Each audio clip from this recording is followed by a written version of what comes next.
Leis da Gestalt. A lei da totalidade. O todo é diferente, a mais do que a soma das suas partes. Uma forma é percebida como um todo, independentemente da natureza das partes que a constituem. Lei do contraste. Uma forma é tanto melhor percebida quanto melhor se estabelecer o contraste entre ela e o seu fundo. É o princípio da boa forma. Lei da proximidade relativa. Os elementos criam ligações com os que estão mais próximos.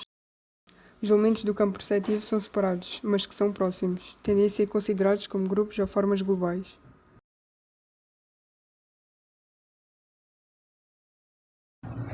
Lei da semelhança.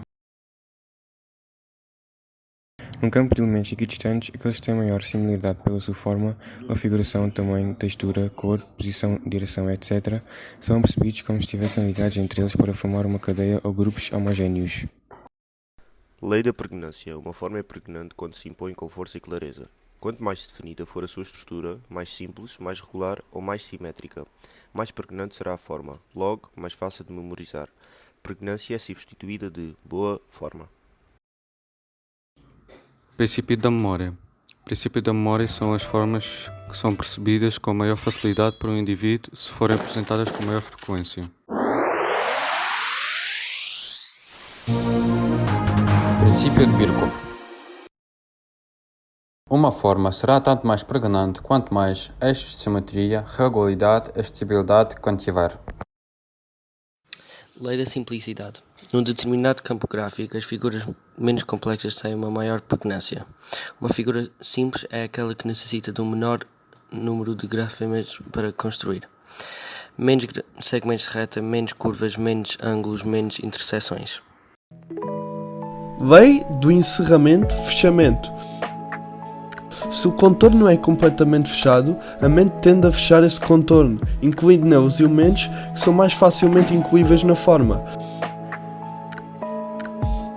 ou que são de e algum modo induzidos por ela. Lei da continuidade. Os elementos que desenvolvam, seguindo um eixo contínuo, constituem uma forma pregnante.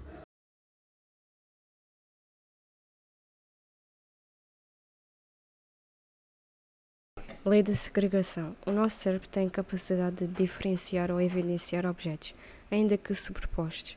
Isso deve-se à variação de forma e estética que um elemento tem em comparação com o outro. A segregação ocorre de várias maneiras: pontos, linhas, planos, volumes, sombras, brilhos, texturas, relevos, entre outras formas. Lei do contorno.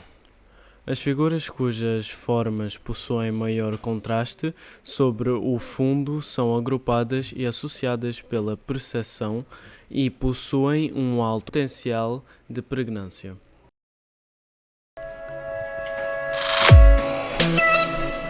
Lei da ocultação. Uma forma resiste às diferentes perturbações a que está submetida. Ruído, manchas e elementos parasitas. Quanto mais pregnante for a forma, mais persistente será. Lei do movimento coordenado.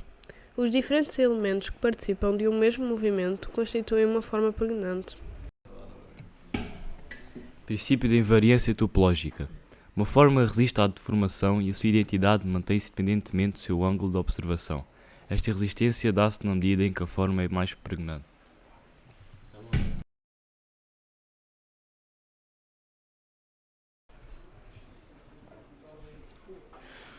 Lei da continuidade de direção. Uma linha curva é percebida num fragmento de circunferência e num segmento de linha.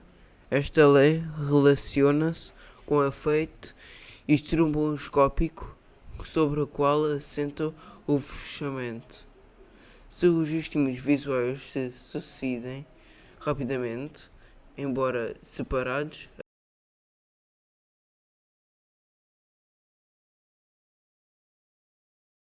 Princípio da hierarquização. Constância. Uma forma complexa será tanto mais pregnante quanto mais a percepção for orientada pelo criador plástico, conduzindo o olhar do receptor do principal para o acessório. Quer dizer, quando as suas partes são melhor hierarquizadas. A lei dialéctica. Toda a forma desprende-se do fundo sobre o qual está estabelecida.